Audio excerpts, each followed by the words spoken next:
गए हुए थे। बातचीत के दौरान ही इनमें विवाद हो गया, मारपीट हो गई, जिसमें मंगल देवार और उसके जो अन्य साथी थे, तो उन्होंने मारपीट किया और उसमें चाकू और डंडे से भी प्राणघातक हमला कर दिए, जिससे ये लोग बार बार जो है तो अपना ठिकाना बदल रहे थे। तो मुखबिरों के माध्यम से जहां भी हमको सूचना मिल रही थी, तो वरिष्ठ अधिकारियों के मार्गदर्शन में हम लगातार रेड कार्यवाही कर रहे थे। लगातार ग्राउंड पे थे, टीम गठित हो चुकी थी, लगातार आरोपियों को ढूंढा जा रहा था। किस प्रकार से ये आरोपी पकड़ाए गए? जो पहला आरोपी हरीश शायद नाम बताया आपने, उसे कैसे पकड़ा पुलिस ने, उस तक कैसे पहुंची और उसके बाद अमन तक कैसे पहुंची पुलिस? जिनके आधार पर उन ठिकानों पर छापेमारी की गई, तो 2 आरोपी और जो हमारे पास नामजद थे, दीवाना देवार और करण माझी, इनको पकड़ने में भी सफलता हासिल हुई।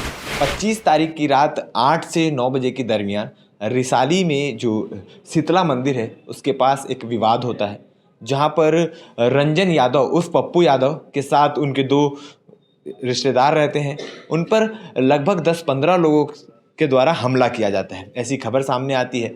नेवई थाने में जब सूचना मिलती है, तुरंत टीम मौके पर पहुंचती है और जो शख्स हैं उन्हें अस्पताल ले जाया जाता है। उनकी हालत काफ़ी गंभीर होती है, आईसीयू में भर्ती रहते हैं। उनकी खबर भी हमने आपको दिखाई थी कि किस प्रकार से सारा मामला हुआ, सारा विवाद की स्थिति हुई और उसके बाद हमारे ही सामने सेक्टर 9 अस्पताल से उन्हें रायपुर अस्पताल रेफर कर दिया गया था। 2 तारीख को उनके परिजनों से सूचना मिलती है कि उनका निधन हो गया है। इस मामले में पुलिस लगातार डे 1 से कार्रवाई कर रही है। टीम गठित करके तुरंत ही आरोपियों को ढूंढने में टीम लगाई जाती है। 2 आरोपी पकड़ा जाते हैं।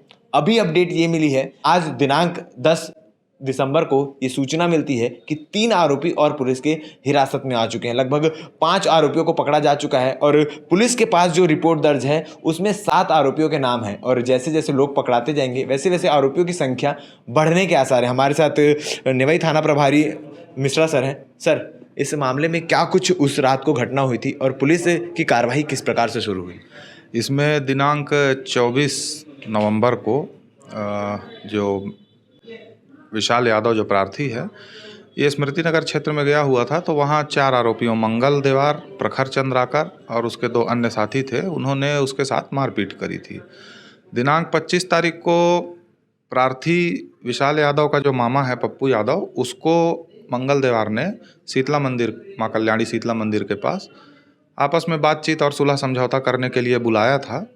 उसमें दोनों पक्ष से लगभग 3-4-5 लोग गए हुए थे। बातचीत के दौरान ही इनमें विवाद हो गया, मारपीट हो गई, जिसमें मंगल देवार और उसके जो अन्य साथी थे, तो उन्होंने मारपीट किया और उसमें चाकू और डंडे से भी प्राणघातक हमला कर दिए, जिससे पप्पू यादव को पेट में और सिर में चोट आई थी तथा उसके भांजे अमन यादव को भी पीठ में चोट आई थी।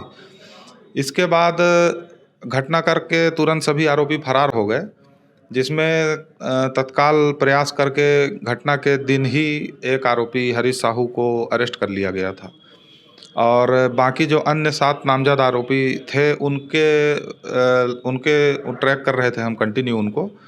और उसके लगभग 3-4 दिन बाद एक अन्य आरोपी अमन किंग उर्फ अमन महार, इसको हमें गिरफ्तार करने में सफलता मिली। सर, किस प्रकार से, क्योंकि जब मैं वो घटना हुई थी उसके अगले दिन मैं आपसे लगातार संपर्क बनाए हुआ था, आप लगातार ग्राउंड पे थे, टीम गठित हो चुकी थी, लगातार आरोपियों को ढूंढा जा रहा था। किस प्रकार से ये आरोपी पकड़ाए गए? जो पहला आरोपी हरीश शायद नाम बताया आपने, उसे कैसे पकड़ा पुलिस ने, उस तक कैसे पहुंची और उसके बाद अमन तक कैसे पहुंची पुलिस?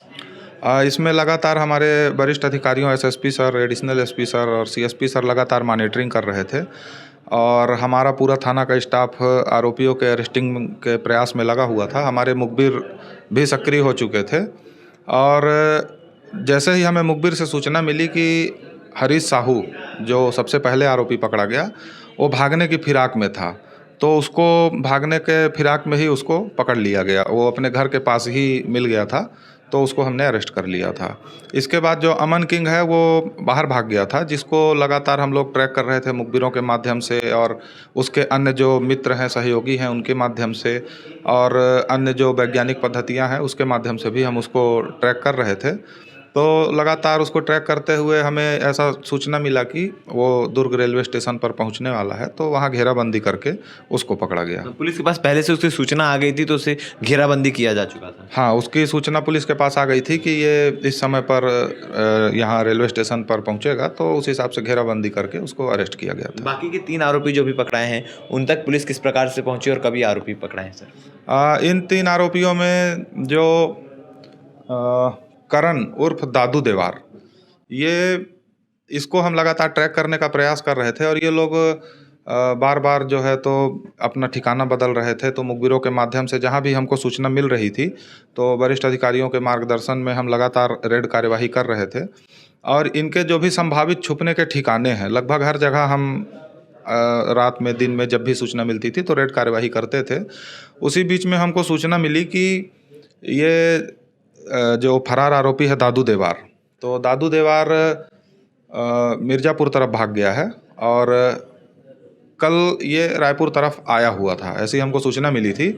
तो फिर इसको हम लगातार ट्रैक करते रहे। ये रायपुर से बेमेतरा की तरफ भागने के फिराक में था, कवर्धा की तरफ सॉरी। तो फिर उसको हमने पीछा करके हमारी क्राइम ब्रांच की टीम और हमारे थाना की जो टीम थी, दोनों ने मिलकर फिर वरिष्ठ अधिकारियों के मार्गदर्शन से प्राप्त कर और उनको अरेस्ट किया।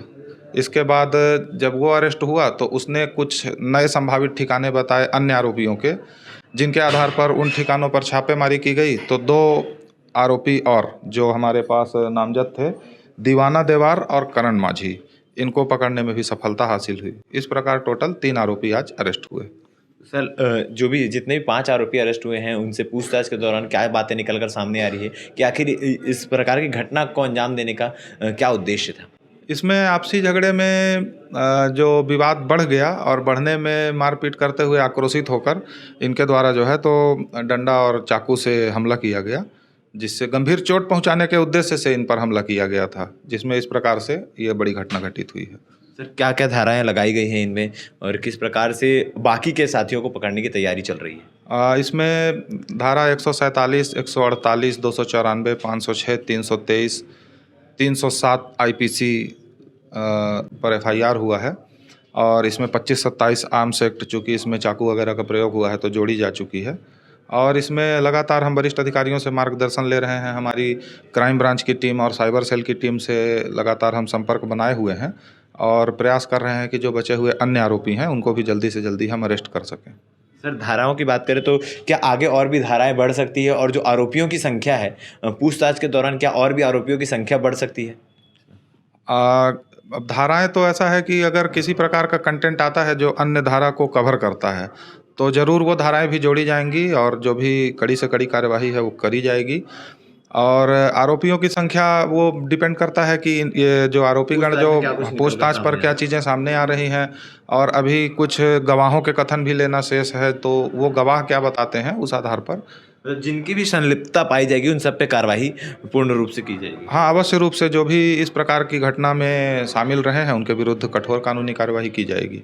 तो ये पूरा मामला जो हमने आपको पहली स्टोरी दिखाई थी, उसमें परिजनों ने बताया था साफ तौर पर कि किस प्रकार से ये हमला हुआ, और परिजनों की माने तो जो शख्स वहाँ पर शामिल थे, जिनके ऊपर भी हमले हुए थे, उनकी माने तो ये पूरा मामला 6 महीने के पहले के विवाद का है, मगर इस बात का कोई तथ्य अभी तक पुलिस को नहीं मिल पाया है। जैसे ही तथ्य मिलता है तो सारी कहानियाँ, सारी कड़ियाँ एक दूसरे से जुड़ते चले जाएंगी और मामले का खुलासा धीरे धीरे होता चला जाएगा। अभी के लिए अपडेट ये है कि इस मामले में 5 आरोपियों को पुलिस ने हिरासत में ले लिया है, अन्य आरोपियों की खोजबीन पत्तासाजी जारी है।